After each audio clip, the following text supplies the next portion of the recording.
میرا خیال ہے اس شخص کی قوت ارادی حیرت انگیز ہوگی، ڈاکٹر مہیش نے کہا۔ اس کی قوت ارادی ایسی کہ وہ اپنے لاشعور میں بھی موت کے خلاف جنگ کر رہا ہے۔ کیا اس کی شناخت کا کوئی طریقہ نہیں ہے؟ وزارت داخلہ کے نمائندے مہادیو نے پوچھا۔ اس کا چہرہ ناقابل شناخت ہوگا جناب، ڈاکٹر روفی نے کہا، اس لیے اس کی شناخت نہیں ہو سکتی۔ کاش وہ کسی طرح ہوش میں آ جائے، مہادیو نے کہا۔ جب سے ہمیں یہ پتہ چلا ہے کہ اس علاقے میں تابکاری کے اثرات پائے گئے ہیں، اس وقت سے اس کی زندگی اور بھی اہم ہو گئی ہے۔ اس کے علاوہ کوئی بھی یہ نہیں بتا سکتا کہ اس علاقے میں کیا ہو رہا تھا۔ ہم تو اپنی پوری کوشش کر رہے ہیں، لیکن کسی بھی صورت میں کچھ وشواس سے نہیں کہا جا سکتا۔ اگر وہ زندہ رہ گیا تو شاید اس صدی کا یہ سب سے بڑا معجزہ ہوگا۔ اس کے علاوہ اس کے ہوش میں آنے کے بعد اس کی شناخت کا مرحلہ اور بھی دشوار ہو جائے گا، کرنل راجندر نے کہا۔ وہ کیوں؟ مہادیو نے پوچھا۔ اس کے چہرے کو ٹھیک کرنے کے لیے ہم اس کی پلاسٹک سرجری بھی کر رہے ہیں۔ اگر اس کی پلاسٹک سرجری نہیں کی گئی تو چہرے کے زخم اس کی جان لے لیں گے۔ اوہ، یہ تو بہت مشکل ہوگی۔ سرجری کے بعد کون اسے پہچانے گا؟ کوئی اس کو ویسے بھی نہیں پہچان سکتا۔ یہ بات ڈاکٹر روفی نے کہی۔ اس کا چہرہ اتنا مسخ ہو گیا ہے کہ ناقابل شناخت ہے۔ چلیں، جو آپ کی مرضی۔ مہادیو نے گہری سانس لی۔ اور ہمیں تو ویسے بھی اس کے چہرے سے نہیں بلکہ اس کے دماغ سے دلچسپی ہے۔ میرا مطلب ہے کہ اس کی یادداشت بحال رہنی چاہیے۔ ایسا نہ ہو کہ چہرے کے ساتھ ساتھ اس کی یادداشت بھی بدل جائے۔ امکانات تو ہیں، لیکن اس کے ہوش میں آنے کے بعد ہی فیصلہ کیا جا سکتا ہے، کرنل راجندر نے کہا۔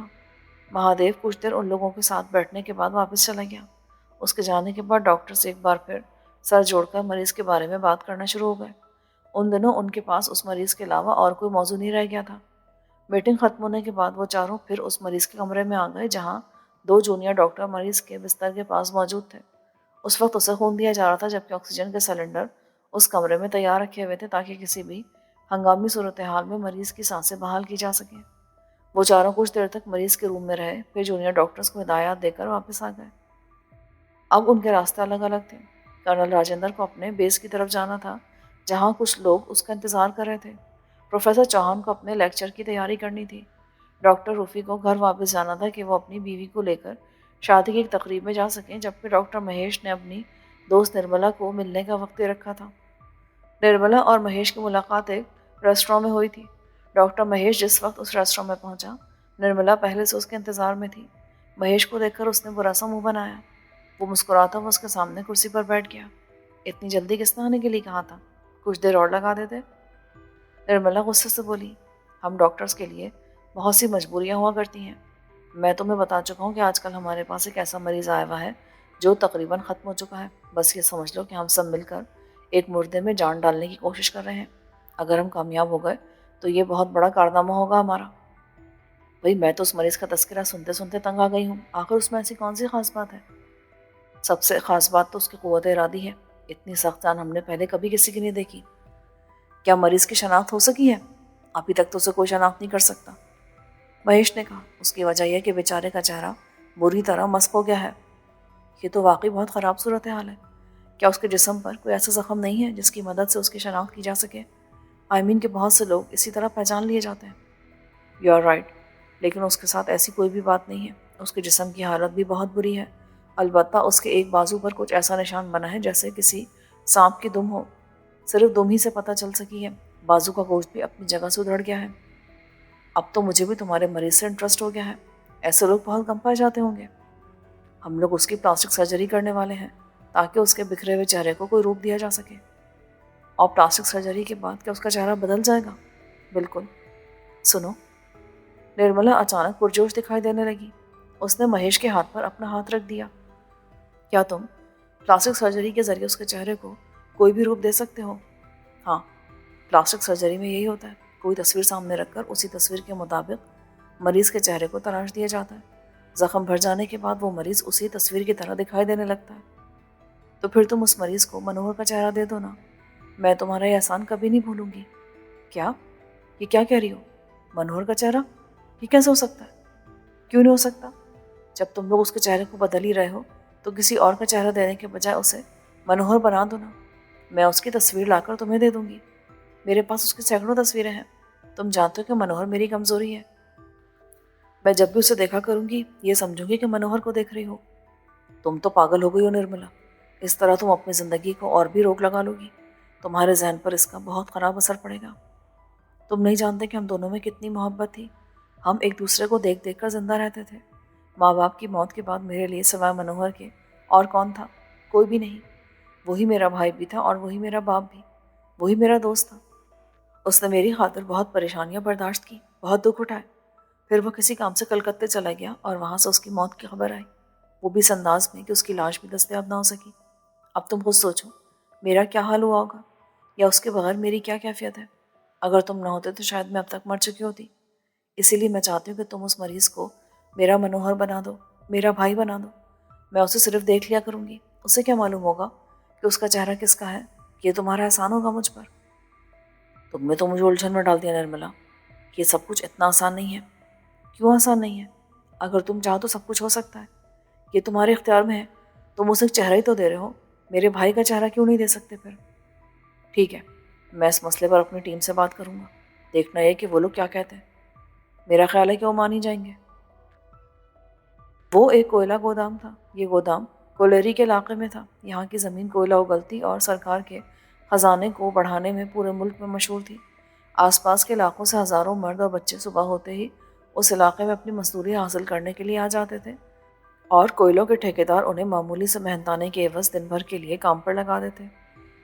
یہ بھیل لوگ تھے جن کی عورتیں اپنے بدن پر صرف ایک ساڑی لپیٹے رہتی تھیں اور جن کے مرد صرف دھوتیاں باندھے رہتے تھے. ان کے سیاہ لیکن فولادی جسم محنت کے پسینوں سے چمکتے رہتے تھے. کچھ لوگوں نے کولیری سے کچھ فاصلے پر ایک عارضی بستی قائم کر لی تھی. یہ بستی انہی محنت کشوں کی تھی. چھوٹی چھوٹی جھوپڑیاں، کچی کچی بدبودار گلیاں اور کچھ دکانیں اس بستی کی ملکیت تھیں.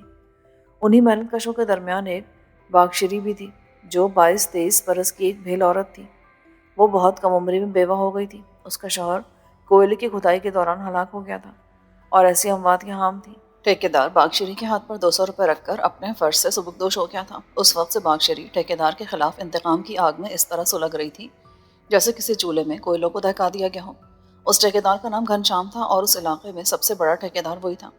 اس کے ساتھ کئی ایسے لوگ تھے جو کوئی کام نہیں کرتے تھے، یعنی وہ محنت مزدوری نہیں کرتے تھے بلکہ وہ ٹھیکیدار کے ساتھ ہی رہا کرتے تھے. یہی ان کا کام تھا. یہ لوگ ٹھیکیدار کی خاطر ہر اس شخص کو جہنم رسید کرنے کے لیے تیار رہتے تھے جو ٹھیکیدار کی نگاہوں سے اتر جاتا تھا. باکشری کو دیے ہوئے 200 روپے آخر کب تک اس کا ساتھ دیتے؟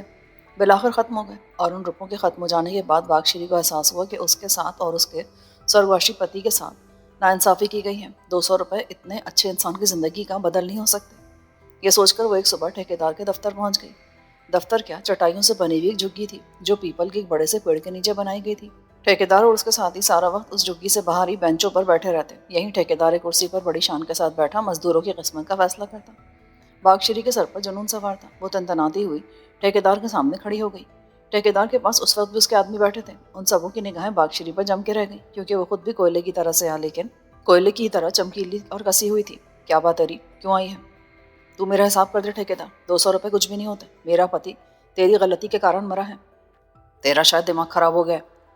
گھنشیام نے منہ سے کر دیا. چل بھاگ یہاں سے، تیرے لیے 200 بھی بہت تھے. پھر اگر تجھے شور کرنا تھا تو اسی سمے کرتی. اب کیوں آئی ہے؟ چلی آئی ہے بھیک مانگنے کے لیے. کوئی باپ کا مال سمجھ رکھا ہے؟ دیکھ ٹھیکیدار، تو ایسی بولی مت بول ورنہ میں تیرا منہ نوچ لوں گی. بکواس بند کر. جانتی نہیں ہے میں کون ہوں؟ میں اگر چاہوں تو تجھے اس کوئلہ بستی سے بھی باہر نکال کر پھینک سکتا ہوں. میں چیخ چیخ کر پوری دنیا کو بتاؤں گی کہ تو نے مجھ پر کیسا انیائے کیا ہے. میں بڑے بابو تک تیری شکایت لے کر جاؤں گی. بڑے بابو سے اس کی مراد اس علاقے کا اوورسیئر تھا اور باکشری جانتی تھی کہ وہی ایک ایسا شخص ہے جو ٹھیکیدار کو دبا سکتا ہے. اس نے ٹھیکیدار کو اس کے آگے پیچھے پھرتے دیکھا تھا. تو جاتی ہے یا نہیں؟ ٹھیکیدار جھلا کر کرسی سے کھڑا ہوا اور بھنایا ہوا باکشری کے پاس پہنچا. اس نے اسے مارنے کے لیے اپنا ہاتھ اٹھایا تھا کہ اچانک کوئی برق رفتاری کے ساتھ آگے بڑھا اور اس نے ٹھیکیدار کی کلائی پکڑ لی. وہ بل کھا کر رہ گیا. کلائی پکڑنے والا ایک نوجوان تھا جس نے میلی سے قمیض اور پتلون پہن رکھی تھی. گلے میں سونے کی زنجیر جھول رہی تھی اور اس کے ہاتھ میں اتنی طاقت تھی کہ ٹھیکیدار جھٹکا کھا کر رہ گیا. او یار، کیسا مرد ہے تو؟ ایک ناری پر ہاتھ اٹھا رہا ہے. کون ہے تو؟ میرا ہاتھ چھوڑ دے ورنہ. نوجوان نے مسکراتے ہوئے اس کی کلائی چھوڑ دی. اس دوران ٹھیکیدار کے ساتھی بینچ سے اٹھ کر ان کے چاروں طرف کھڑے ہو گئے. میرا نام گلزار ہے. میں ادھر سے گزرا تھا کہ میں نے دیکھا تم ایک عورت کو تھپڑ مارنے کی کوشش کر رہے ہو، اس لیے میں دیکھ کر اسے بچانے چلا آیا. میرا خیال ہے کہ میری یہ حرکت تمہیں اور تمہارے ساتھیوں کو بہت بری لگی ہے. کیوں؟ یہی بات ہے نا. دیکھ جوان، تیرے لیے بہتر یہی کہ تو یہاں سے چلا جا ورنہ پھر اپنے پیروں پر جانے کے لائق نہیں رہے گا. ہاں بابو، تو چلا جا. میرے لیے کاہے کو آفت مول لیتا ہے؟ یہ بہت ظالم لوگ ہیں. میں تو خیر ان کے رحم پر ہوں. یہ جو چاہے سلوک کرتا رہے. میں تھپڑ کھا کر بھی یہیں رہوں گی. اور تو کہیں باہر سے آئے، اس لیے میرے لیے ان سے بیر مت لے. میں تو یہاں سے جانے کے لیے نہیں آیا، بلکہ میں اس علاقے میں کام کرنے کے لیے آیا ہوں۔ نوجوان نے مسکراتے ہوئے کہا، ابے تو جاتا یا نہیں؟ ٹھیکیدار کے ایک آدمی نے اچانک نوجوان کا گریبان پکڑ لیا۔ اس کی حرکت اس کے لیے بہت مہنگی ثابت ہوئی۔ نوجوان نے اچانک پلٹ کر اس کے پیٹ میں گھونسا رسید کیا۔ وہ آدمی کرا کر دورا ہو گیا۔ اس سے پہلے کہ ٹھیکیدار کے آدمی کچھ سمجھ سکتے، نوجوان بیک وقت ان سبوں پر ٹوٹ پڑا۔ اس کے بدن میں بلا کی پھرتی تھی، ایسا لگ رہا تھا جیسے بجلی کونتی جا رہی ہو۔ وہ کسی کو گھونسا مارتا تو کسی کو ٹھوکر رسید کرتا۔ اسے لڑتے دیکھ کر باکشری کا چہرہ چمک اٹھا۔ اس کی زندگی میں یہ پہلا موقع تھا کہ کسی بابو نے اس کے لیے دوسروں سے لڑائی کی تھی۔ لڑائی دیکھ کر وہاں ایک مجمع سا لگ گیا، لیکن کسی نے بھی ٹھیکیدار یا اس کے آدمیوں کو چھڑانے کی کوشش نہیں کی۔ وہ لوگ اپنی خوشی چھپا نہیں پا رہے تھے کہ وہ ٹھیکیدار کے آدمیوں کو اس نوجوان سے پٹتے دیکھ رہے تھے۔ اس نوجوان نے ان کا غرور ختم کر کے رکھ دیا تھا۔ جس وقت یہ جنگ ختم ہوئی اس وقت ٹھیکیدار کے علاوہ اس کے تمام ساتھیوں کی حالت غیر ہو چکی تھی۔ نوجوان نے نہ جانے کیوں ٹھیکیدار پر ہاتھ نہیں اٹھایا تھا۔ شاید اس کی وجہ یہ تھی کہ وہ اس طرح ٹھیکیدار کو یہ احساس دلانا چاہتا تھا کہ اس نے جن لوگوں کے بل پر حکمرانی قائم کر رکھی تھی وہ اب اس کا ساتھ دینے کے قابل نہیں ہیں، بلکہ وہ اپنے پیروں پر بھی کھڑے نہیں ہو سکتے۔ تم بھاگ جاؤ بابو، باکشری نے کہا۔ یہ لوگ اچھے نہیں ہیں، یہ تمہیں نہیں چھوڑیں گے، بلکہ تمہاری زندگی حرام کر دیں گے۔ میں نے کہہ دیا نا کہ مجھے یہاں سے کہیں نہیں جانا۔ میں یہاں سے واپس جانے کے لیے نہیں آیا ہوں، بلکہ یہاں نوکری کرنے کے لیے آیا ہوں۔ باکشری جس بس ہو کر رہ گئی۔ اس کی سمجھ میں نہیں آ رہا تھا کہ یہ کیسا آدمی ہے جو کسی خطرے کو خاطر میں ہی نہیں لا رہا۔ ٹھیکیدار کا غصہ دیکھنے کے قابل تھا۔ کیا تمہارے علاقے میں مجھے کہیں رہنے کی جگہ مل سکتی ہے؟ نوجوان نے باکشری سے پوچھا۔ وہ سوچ میں پڑ گئی۔ یہ نوجوان اپنی ہمدردی اور بہادری کی وجہ سے اسے اچھا لگا تھا۔ پتی کے مرنے کے بعد اس کا کوئی سہارا بھی نہیں تھا۔ بستی کے لوگوں نے ٹھیکیدار کے خلاف اس کا ساتھ دینے سے انکار کر دیا تھا، کیونکہ وہ سبھی ٹھیکیدار سے خوفزدہ تھے۔ لیکن یہ نوجوان، اس نے کچھ بھی جانے بوجھے بغیر اس کے لیے دشمنی مول لی تھی، اس لیے اب باکشری کا یہ فرض ہو گیا تھا کہ وہ اس کا ساتھ دے۔ اسے پناہ کی تلاش تھی۔ باکشری کو اسے اپنی پناہ دینی چاہیے۔ بستی والے چاہے کچھ بھی کہتے رہیں، اسے اب ان بزدل لوگوں کی کوئی پرواہ نہیں رہی جو اپنے علاقے کی ایک عورت کی عزت بھی نہیں بچا سکتے تھے۔ کیوں نہیں؟ تمہارے لیے میرے گھر میں جگہ ہے بابو، تم ابھی میرے ساتھ چلو، میں تمہیں اپنے ساتھ رکھوں گی، مجھے کسی کی پرواہ نہیں۔ یہ ہوئی نا بات، تمہیں واقعی کسی سے نہیں ڈرنا چاہیے، تو پھر آؤ چلو میرے ساتھ۔ اے باکشری، ٹھیکیدار نے آواز دی، یہ تو بہت برا کر رہی ہے، یہ آدمی کب تک تیری حفاظت کر سکتا ہے؟ نوجوان نے کچھ کہنا چاہا، لیکن باکشری نے اس کا ہاتھ پکڑ کر آگے کھینچ لیا۔ وہ سب دیکھتے رہ گئے۔ باکشری اس نوجوان کو اپنے مکان میں لے آئی۔ یہ کچے صحن اور کچی دیواروں والا ایک مکان تھا جس میں 2 چھوٹی چھوٹی کوٹریاں بنی تھیں۔ باکشری نے انہی میں سے ایک کوٹری اس نوجوان کو دے دی۔ چلو تم یہاں بیٹھو، میں تمہارے لیے چائے بنا کر لاتی ہوں۔ پر تم ہو کون؟ میں نے بتایا نا کہ میرا نام گلزار ہے، بے روزگار آدمی ہوں۔ اس علاقے میں روزگار کے چکر میں آیا تھا کہ تمہارے ٹھیکیدار سے ملاقات ہو گئی، بس یہ ہے ساری کہانی۔ اب تو تسلی ہو گئی۔ ہاں ٹھیک ہے، تم آرام سے بیٹھو۔ ابھی نہیں، میں ذرا ایک کام کر کے آتا ہوں۔ باکشری نے اسے روکنے کی کوشش کی، لیکن وہ اس کو نظر انداز کرتا ہوا دوبارہ وہیں آ گیا جہاں ٹھیکیدار اپنے آدمیوں کے ساتھ بیٹھا رہتا تھا۔ گلزار کو واپس آتا دیکھ کر وہ لوگ بھونچنگا رہ گئے۔ ان کے تیور یہ بتا رہے تھے کہ انہوں نے اس گلزار کے خلاف کسی بڑی کارروائی کا ارادہ کر لیا ہے۔ ٹھیکیدار بھی حیران ہوا۔ کیا بات ہے رے، واپس کیوں آیا ہے؟ اس بار شاید تیری موت تجھے کھینچ لائی ہے۔ ٹھیکیدار کا ایک آدمی آستینے چڑھاتا ہوا کھڑا ہو گیا۔ موت کا مزہ تو کچھ دیر تک تم لوگ دیکھ رہے تھے، لیکن اس وقت میں ٹھیکیدار سے بات کرنے آیا ہوں، تم لوگ بیچ میں دخل مت دینا۔ کیوں، کیا بات ہے، کیا کہنا چاہتے ہو؟ ٹھیکیدار نے کہا، تم ذرا اپنے آدمیوں سے الگ ہو کر اس طرف آ جاؤ، پھر تمہیں بتاؤں گا کہ میں کیا چاہتا ہوں۔ ٹھیکیدار نے معنی خیز نگاہوں سے اپنے ساتھیوں کو دیکھا اور پھر گلزار کے پاس آ گیا۔ گلزار اسے ایک طرف لے گیا۔ یہ تو تم نے دیکھ ہی لیا ہوگا کہ میں نے تم پر ہاتھ نہیں اٹھایا، تم اسی سے اندازہ لگا لو کہ میں کیا چاہتا ہوں۔ کیا مطلب؟ ٹھیکیدار نے حیرت سے پوچھا۔ دیکھو ٹھیکیدار، تم نے بھی یہ بھی دیکھ لیا کہ تمہارے آدمی میرے سامنے کوئی حقیقت نہیں رکھتے۔ میں جب چاہوں اسی طرح انہیں مار مار کر ڈھیر کر سکتا ہوں۔ میں اگر چاہتا تو تمہیں بھی مار سکتا تھا، لیکن میں نے تم پر ہاتھ نہیں اٹھایا۔ اس کی وجہ یہ کہ تمہاری حیثیت، تمہاری حقیقت ان سے بہت مختلف ہے، تم ایک معزز آدمی ہو۔ ٹھیکیدار کا سینہ پھول کر کپا ہو گیا۔ ہاں بتاؤ، کیا بات ہے؟ اس کا لہجہ بدل گیا۔ تمہارے آدمی تمہاری حفاظت کرنے اور تمہارا کام کرنے کے قابل نہیں ہے، تم نے خود ہی دیکھ لیا۔ اگر مجھ جیسا کوئی اور آ گیا تو بڑی آسانی سے تم پر قابو پا سکتا ہے، اور تمہارے یہ دلیر لوگ منہ دیکھتے رہ جائیں گے۔ میں اسی لیے تمہارے ساتھ شامل ہونا چاہتا ہوں۔ تم یہ کیا کہہ رہے ہو؟ یہ کیسے ہو سکتا ہے؟ تم تو… میں بھی کوئی شریف آدمی نہیں ہوں، میں اسی لیے تمہارے ساتھ شامل ہونا چاہتا ہوں۔ یقین کرو، مجھے اپنے ساتھ شامل کر کے تمہیں مایوسی نہیں ہوگی۔ اس کا مطلب یہ ہوا کہ تم… ہاں، تم مجھے اپنا دوست سمجھو۔ گلزار نے اپنا ہاتھ ٹھیکیدار کی طرف بڑھایا۔ کیوں، ٹھیک ہے نا؟ ٹھیک ہے۔ ٹھیکیدار نے کچھ ہچکچاتے ہوئے اپنا ہاتھ اس کی طرف بڑھا دیا۔ آج اس مریض کے ساتھ خوشگوار تبدیلی رونما ہوئی تھی۔ اس نے اپنے سینے سے بہت مدھم، بہت مبہم سی دھیمی آواز نکالی۔ آواز کیا ایک کرہ تھی جو اس کے سینے سے نکلی تھی۔ یہ کرہ اتنی مدھم تھی کہ اگر جونیئر ڈاکٹر اس کے بستر کے پاس نہ کھڑے ہوتے تو انہیں مریض کے اندر بیدار ہونے والی اس تبدیلی کا احساس ہی نہ ہوتا۔ جونیئر ڈاکٹرز نے اسی وقت ان چاروں سینئرز ڈاکٹر کو اس واقعے کی اطلاع دی جو اس کے علاج کے لیے مخصوص تھے۔ وہ سب کے سب اس کے روم میں چلے آئے۔ مریض کی یہ کرہ ان کے لیے بہت امید افزا تھی کہ اس میں اپنی تکلیف کا احساس جاگا تھا۔ اسے معلوم ہو گیا تھا کہ وہ کسی تکلیف میں مبتلا ہے۔ اگرچہ اس کی طویل بے ہوشی ابھی تک ختم نہیں ہوئی تھی، اس کے باوجود ڈاکٹرز کے لیے یہ بہت امید افزا بات تھی۔ ان کے چہرے خوشی سے کھل اٹھے تھے۔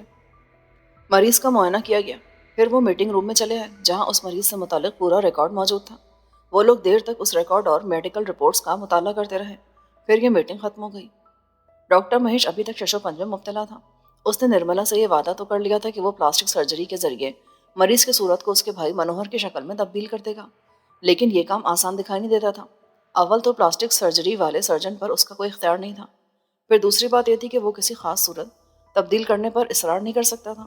ان میں سے ہر شخص یہ پوچھ سکتا تھا کہ آخر ڈاکٹر مہیش کو اس مریض کی صورت سے کیا دلچسپی ہو گئی ہے، لیکن دوسری طرف اس نے نرملا سے وعدہ بھی کر لیا تھا اور وہ ہر حال میں اس وعدے کو نبھانا چاہتا تھا۔ نرملا نے پہلی بار اس سے کسی خواہش کا اظہار کیا تھا، لیکن اس کی پہلی خواہش بہت عجیب ثابت ہوئی تھی۔ بالآخر اس نے یہ فیصلہ کر لیا کہ وہ اس موضوع پر سرجن موریا سے بات کرے گا۔ یہ پلاسٹک سرجری کا ماہر تھا۔ اس نے اپنی مستقل رہائش یورپ میں رکھی تھی، لیکن اس مریض کے سلسلے میں اسے خاص طور پر باہر سے بلوایا گیا تھا۔ ڈاکٹرز کی رائے کے مطابق اس کی سرجری 1-2 دن میں مکمل ہو جانی تھی تاکہ اس دوران اس کا علاج بھی ہوتا رہے اور اس کا چہرہ بھی کسی ڈھب پر آ جائے۔ سرجن موریا کو سرکار نے ایک مقامی شاندار ہوٹل میں ٹھہرایا تھا۔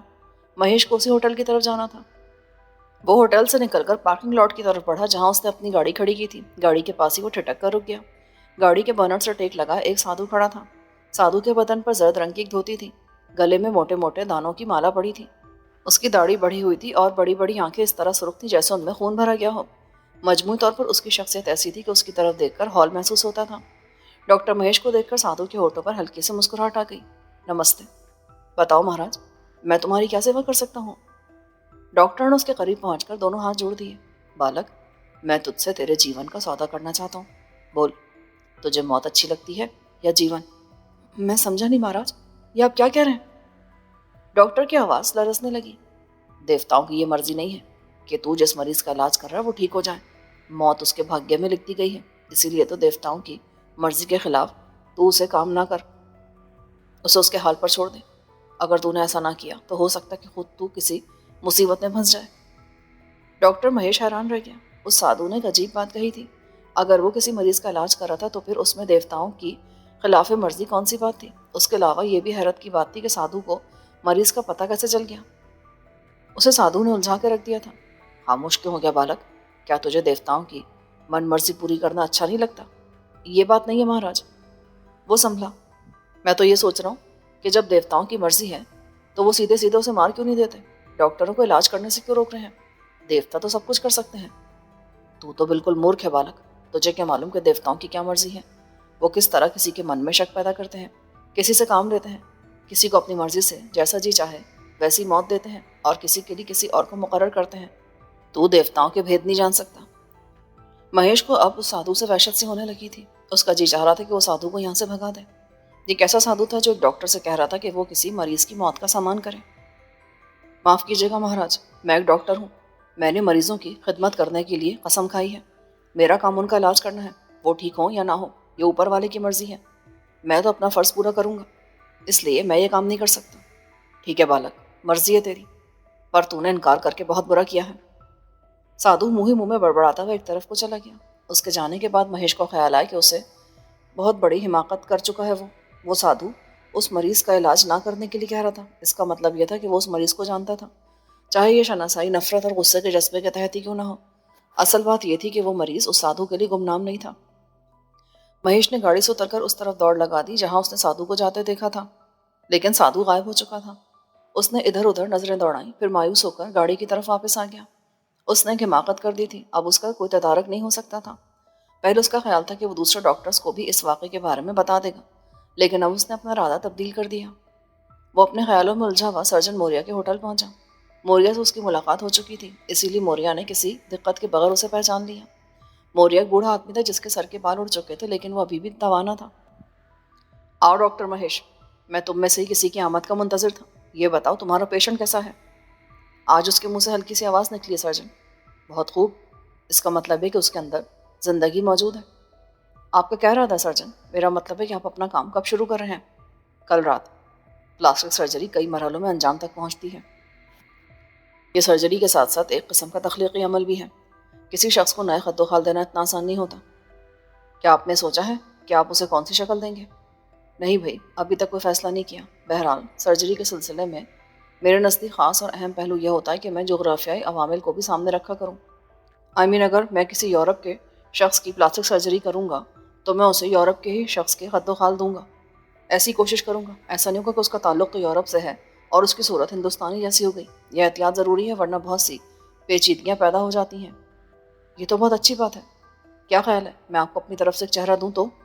چلو یہ تو اچھی بات ہوگی۔ میں چہرے تلاش کرنے کی زحمت سے بچ جاؤں گا۔ بس تو یہ میں آپ کو اس کی کئی تصویریں لا کر دے دوں گا، لیکن آپ کسی کو نہیں بتائیں گے کہ میں نے اس مریض کے لیے کوئی چہرہ تجویز کیا ہے۔ لیکن ہو سکتا ہے لوگ اس بات کو سمجھ نہ سکیں، کیونکہ یہ ایک جذباتی مسئلہ ہے۔ میں اس چہرے کو زندہ رکھنا چاہتا ہوں۔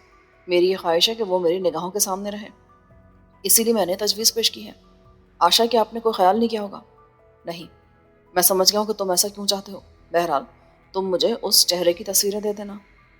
مہیش کچھ دیر باتیں کرنے کے بعد اس کے کمرے سے باہر آ گیا۔ اسے یقین نہیں آ رہا تھا کہ اس کا کام اتنی جلدی ہو جائے گا۔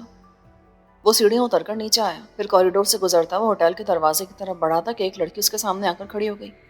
کیا آپ ہی ڈاکٹر مہیش ہیں؟ مہیش اسے گہری نگاہوں سے دیکھنے لگا۔ وہ ایک جوان اور خوبصورت لڑکی تھی۔ اس نے بہت ہی مناسب اور خوبصورت لباس پہن رکھا تھا۔ وہ شکل سے کسی خوشحال گھرانے کی لڑکی لگتی تھی۔ جی ہاں، پر میں نے آپ کو نہیں پہچانا۔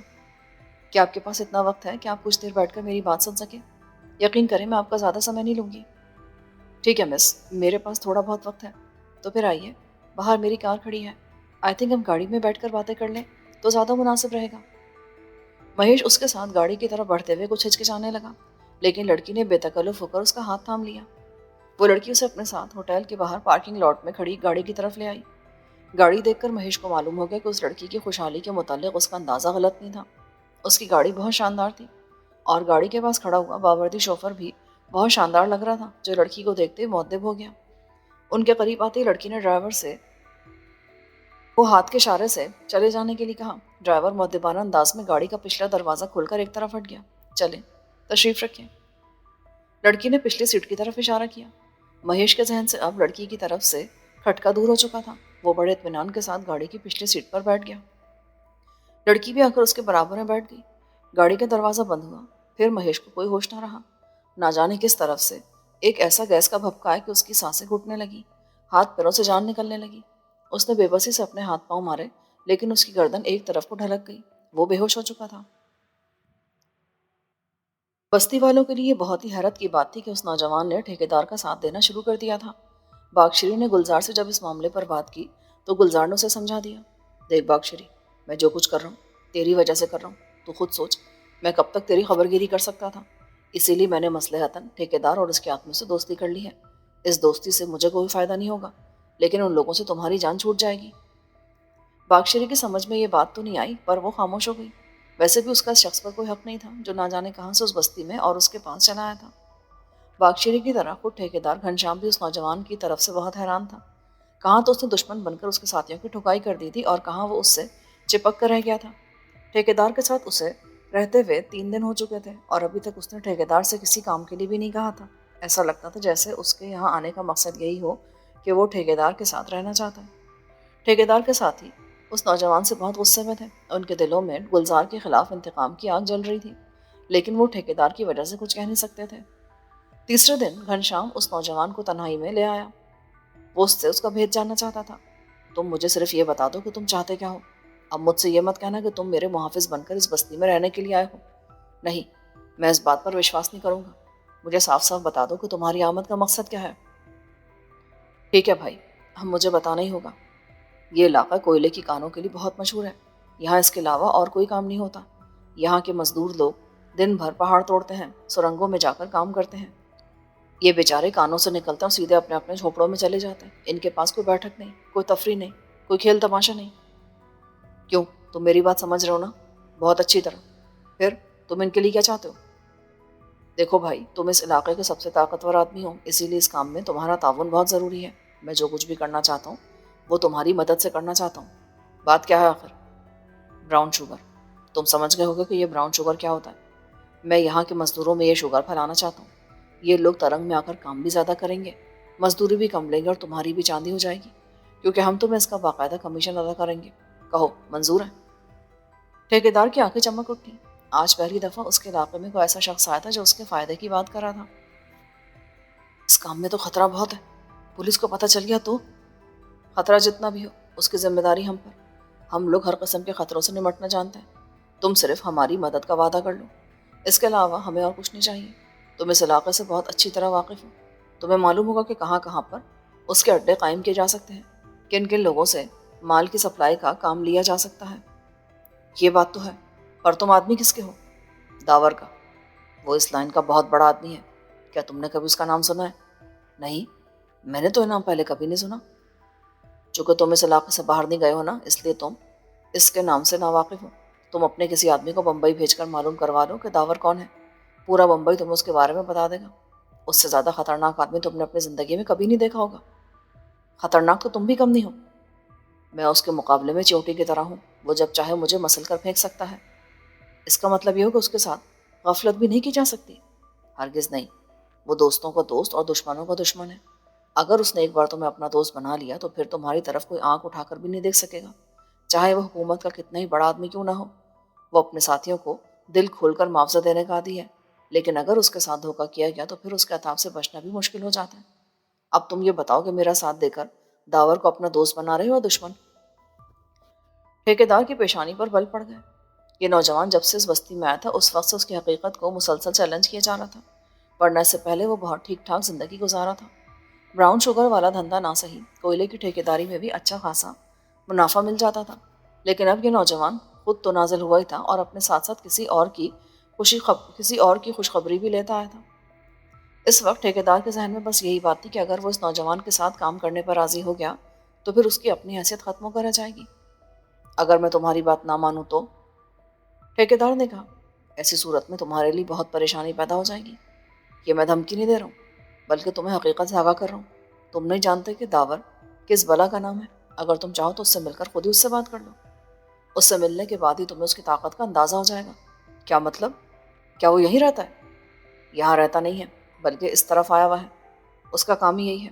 وہ پورے ملک میں گھوم پھر کر اپنے مہرے مقرر کرتا رہتا ہے. میرا وچار ہے کہ تم اس سے مل ہی لو, یہ تمہارے حق میں بہتر ثابت ہوگا. ٹھیک ہے, پھر کرا دو میری ملاقات اس سے. نوجوان کے ہونٹوں پر ایک ایسی دھیمی سی مسکراہٹ رینگ آئی جو ٹھیکیدار کی نگاہوں میں نہیں آ سکی تھی.